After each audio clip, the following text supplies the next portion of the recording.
Welcome to the Fund2000.com Real Estate Podcast. My name is Chuck Ham, and today we're going to talk about the importance of using real estate professionals in your real estate sales transactions.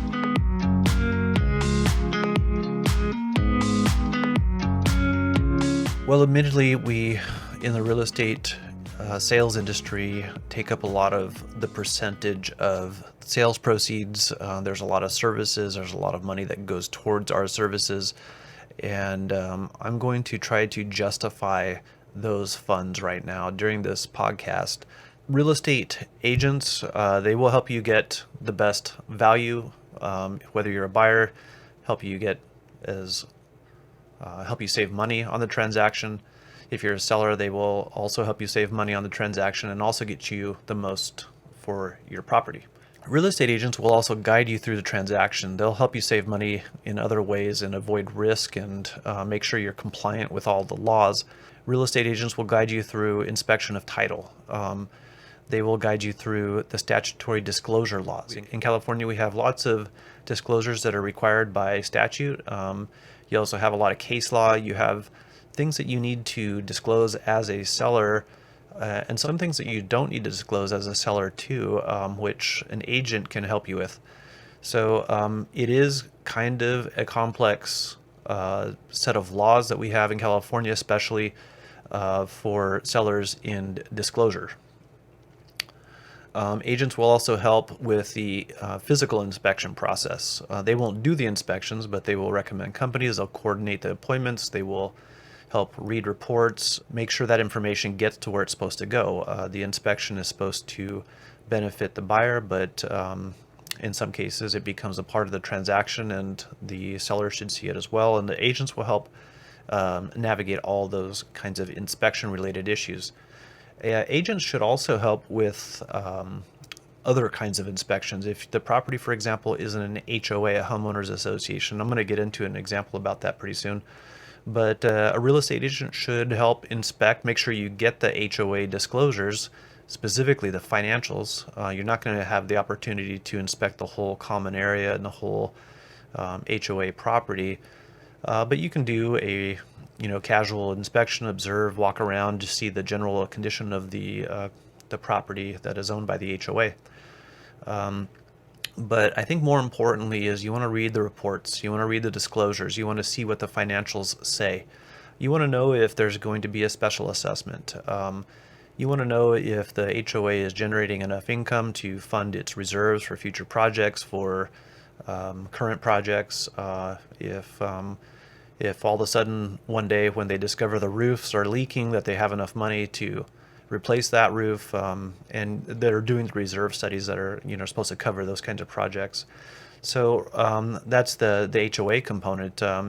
If there is no HOA, then you have still similar financial duties as a real estate agent to help the seller or the buyer know what their bottom line is going to be and understand all the costs of the transaction. So in a nutshell, that's what a real estate agent should be doing, some of what a real estate agent should be doing. Those are the big things that come to mind right now as I get into this podcast.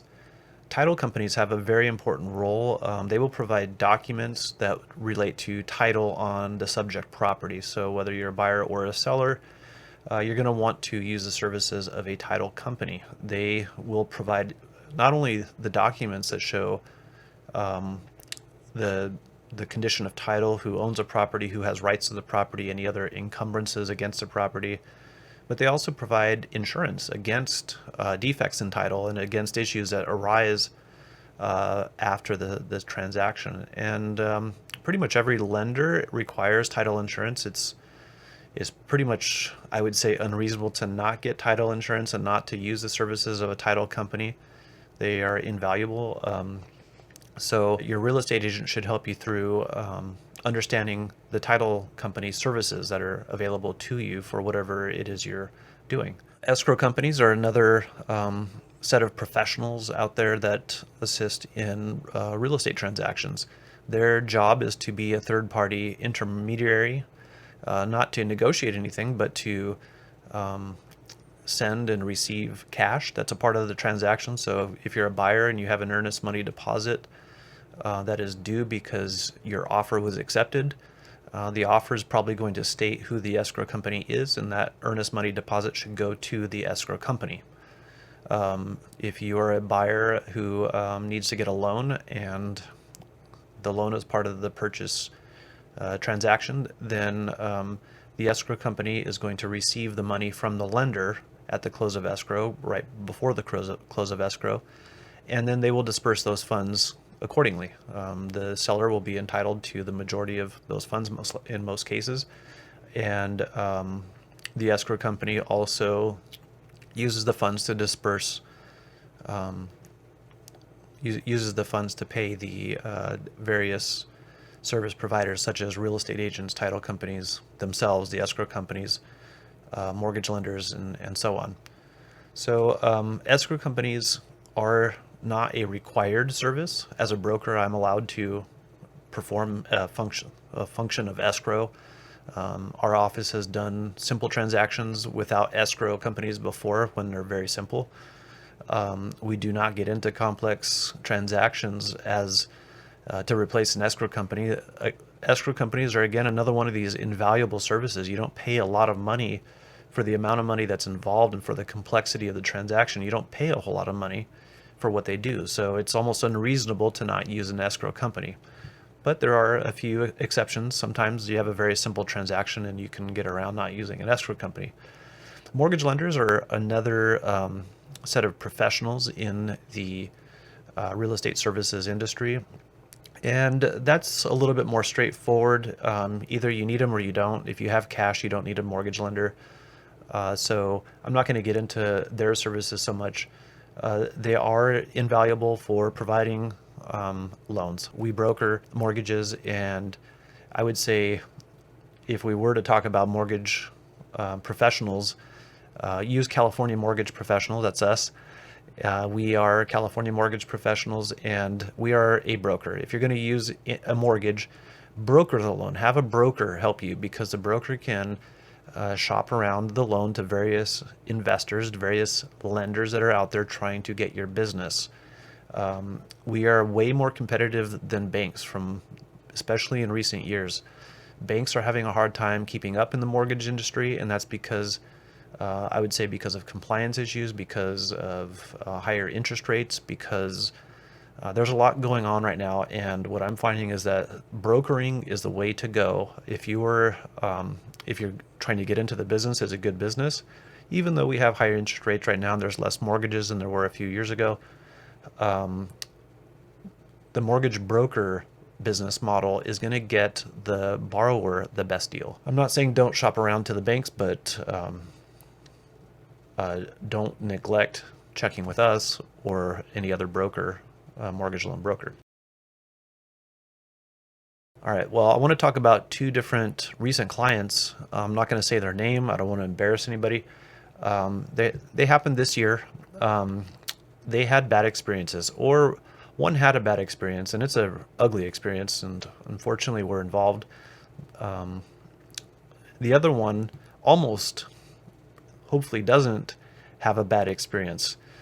So the first one, I'm going to call her Ophelia. She bought a home in California, not in Ventura County, so people who know me aren't going to be able to try to guess who this is. This is outside of our county, and we got this transaction on the foreclosure side. Our office does non-judicial foreclosures. I'm very involved in all three departments of our firm's business, which is real estate sales, mortgages, and non-judicial foreclosure.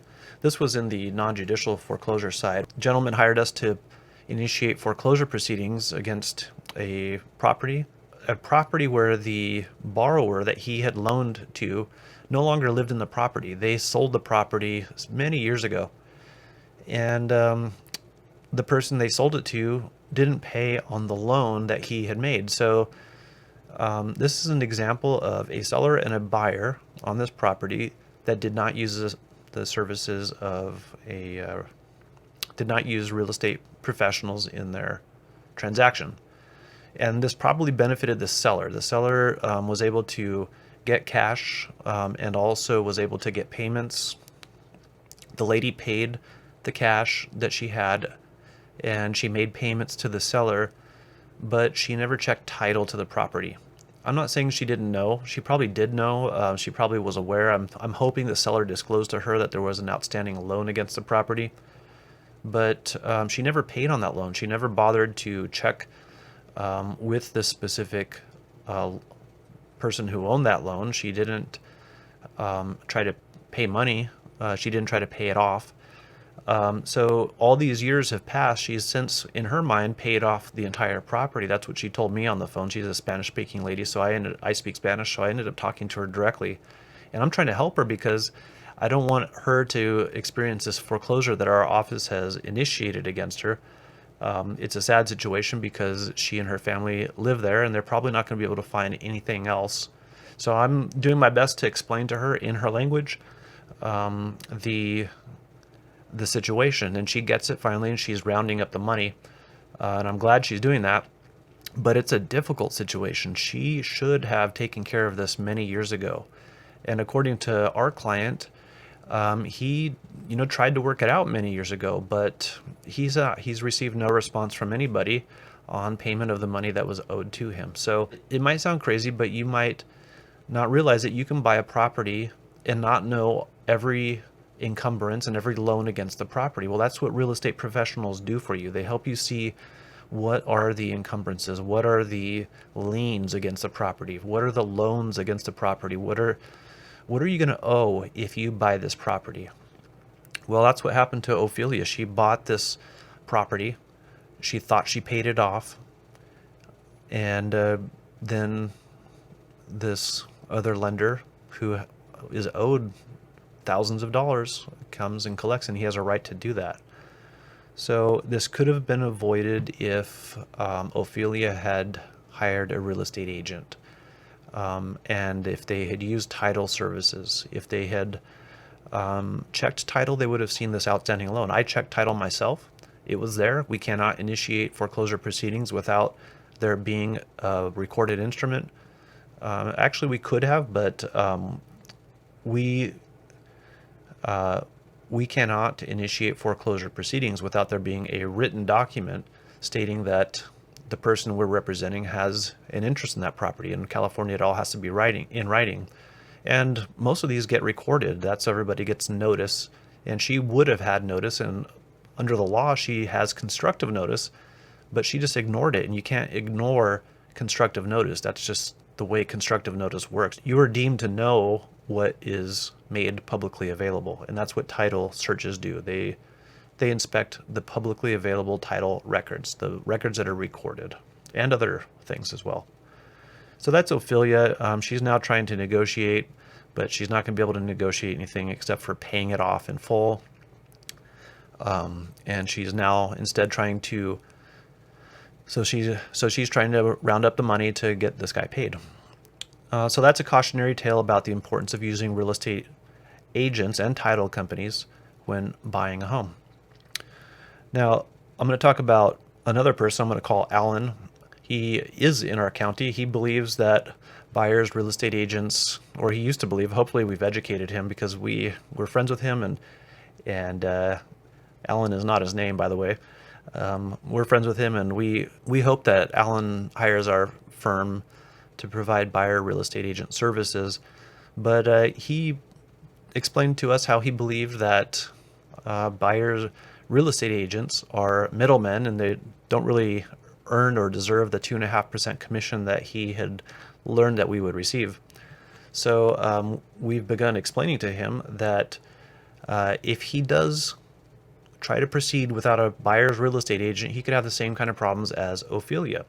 He is about to pay cash for a property and probably not do all the investigations on the property that he should do. There's an HOA involved.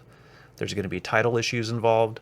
There's going to be tenant and tenant law issues.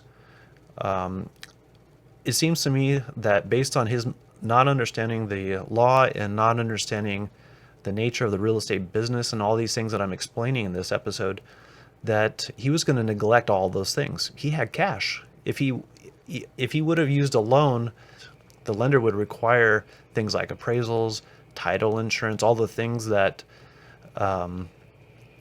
that you should use in a real estate transaction, like I'm explaining.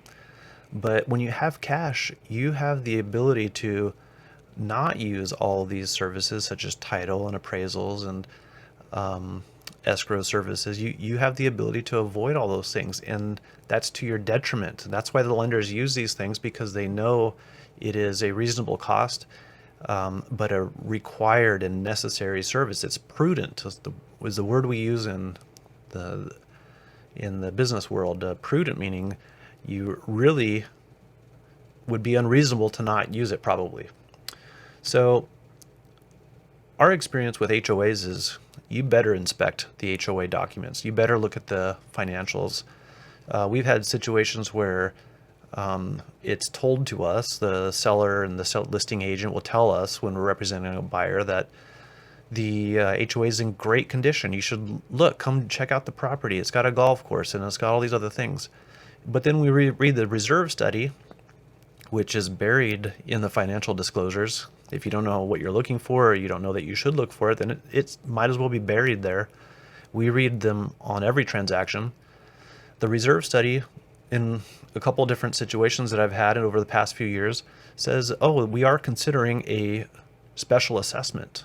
If you were a buyer and owner in such an HOA, homeowners association, you would become liable, meaning you would have to pay whatever special assessments were going to come up in addition to your regular monthly dues. And that's a problem because special assessments are terrible. Nobody likes them. Special assessments are not regular. We like regular because we want to budget our money and we want to have predictable expenses versus special assessments that are not predictable. I mean, they are predictable enough to where you have to get notice of them usually. HOAs do have emergency clauses or emergency authority to assess every owner, if there is an emergency. But most special assessments will come with enough notice to where you can pay, when you have a chance. But they're still undesirable because the whole point of HOA dues is to have a regular, predictable budget. So a special assessment means that you're going to have to pay, in addition, on top of everything that you normally have to pay monthly, you're going to have to pay a big chunk of money to cover whatever costs they did not budget for. And that could be some kind of an emergency. It could be some other deficiency or shortfall in the budget. It could be anything. So the point is, read the reserve study, read the financials of the HOA. These are things that people neglect when they don't have real estate agents. And honestly, I wish I could speak a little bit higher of our own industry in the real estate agent services. Real estate agents do not like to read a lot of documents. Most of them, or many of them, like to do sales. And that means they like to make the money. They like to have all the fun things that are involved with sales. But they don't do the work, and that's what we really work on. We try to provide valuable service. We try to perform our job competently and add value with things like this, in addition to all the other things that we do as salespeople. So Alan was going to probably neglect looking at the HOA, and I know this HOA that he's looking at right now. If he were to neglect looking at the financials, he would probably have some undesirable, he'd probably find out some bad things later on. That wouldn't be good, obviously. Another thing that Alan didn't understand is he thinks that by not having a buyer's agent, that he's going to save 2.5%. That was his main argument. Well, that's not the way this works. He thought that by working directly with the seller's listing agent that he would be able to save 2.5%, but he's neglecting the way this negotiation works. The seller and the listing agent, they have already usually negotiated a total commission of maybe 5%, and half of that is usually offered to the buyer's agent, and that's what's posted on the MLS. 2.5% commission is being offered to the buyer's agent, and that's probably what he saw. And he believed that he could just not have a buyer's agent and negotiate. Now that might be true. I mean, that's what a lot of seller listing agents are trying to do by not having a buyer's agent. But why do you think they want to do that? And that's because they're actually probably going to keep the full 5%. they're going to act like they're negotiating a little discount for the buyer, and they're going to say, look, this is about 2.5%, but they're going to still get that 5%. That 5% is in a contract. It's a written document. They are entitled to that money. Now, our firm doesn't completely handle it like that. We usually tell our clients, our seller clients, that if we end up in a dual agency situation, which I don't recommend to anybody, if we end up in such a situation, then we'll probably also discount for the seller. We're going to make sure that the seller is also getting a better deal on the commission. So if this actually were to materialize where we could have a dual agency situation, that means avoid using a buyer's agent, then if we were to do that, we would also make sure that the seller benefits by paying a reduced commission. But most firms don't do that, especially the big firms. Most of the big firms, they bank on big commissions. That's what we see in this market. We see a lot of big firms trying to avoid an MLS transaction. What they do is they get the listing, they try to sell it before it goes on the MLS within their own office, and they get the full 5%. That means they don't have to share that 2.5%. You see the math there? So it didn't work out for the buyer. The buyer didn't get the best deal probably. Didn't work out for the seller because the seller probably didn't get a discount on the 5% commission. And who knows if they could have gotten more money by getting listed on the MLS. And this is one of those things, this is one of those instances where I'm saying the big firms, they're the ones that benefit from this kind of thing. It seems kind of monopolistic to be able to do that, but that's what they do. And that's not even some of the other monopolistic rules that I'm talking about. So back to the point, you're not saving 2.5%. Probably the bigger point, however, that Alan is missing is that by having a buyer's real estate agent represent you, you're negotiating for yourself a better price because your agent knows how to do that. Your agent knows all these problems I'm talking about. Your agent should also know the market to be able to check comparable sales data and to understand what is reasonable to negotiate in this market and what is not reasonable to negotiate in this market. Because you want to step into the shoes of the seller so that you can know what the other buyers are saying, what the rest of the market is doing, and be aware of what the seller knows. Most individuals buying real estate in this market who don't have a lot of experience and don't hire an agent, they aren't going to be able to do what I'm talking about here. And the seller is either going to take advantage of you or the seller is going to ignore you because you're just not being realistic. It's usually one of those things. Also, the buyer's real estate agent is going to help you inspect title to make sure you don't do what happened to Ophelia and buy a property that has unknown or undisclosed liens and encumbrances, because you're supposed to inspect that stuff yourself. You're supposed to hire the services of a title company. You're supposed to figure this out. It's constructive notice. Alan would probably have neglected, like I said, inspecting the HOA documents. Maybe Alan wouldn't have gotten an inspection on the property. There's hidden things that property inspections usually reveal. You think you can see how the property is just by walking around and turning on the lights, but there are professionals out there who will give you a written document, and that written document representing what they found during their inspection, it's called an inspection report, that will protect you later in a lot of ways, and it costs usually around $450 to $600 in our area, and it's worth it. You can interview buyer's agents. You can understand how they work, how you can save money, what services they're going to provide for you, just by talking to them. Invite them to your house, meet them at a Starbucks, call them on the phone, exchange some emails, texts, whatever. Agents will compete for your business by having this discussion with you, and you'll get an idea for who knows what they're doing, who doesn't. You'll get an idea of how much money you can save. Some buyer's agents will also credit you back half of their commission. There are a lot of discount firms out there. We also can do that, and we do that actually on most of our buyer side transactions. Our sales website is sold2000.com. That's SOLD2000.com. You'll be able to see who some of our agents are. We provide services throughout all of California. We work with agents all over California, and we work on property all over California. We are a California real estate firm. We understand the business. We've been doing this. I've been a broker for since 2008, and next year will be 20 years for me in the real estate sales business. And I hope I can help you more. Feel free to reach out to me. My email address is chuck@fund2000.com. I'll be happy to answer any questions you have about real estate. Thanks for listening.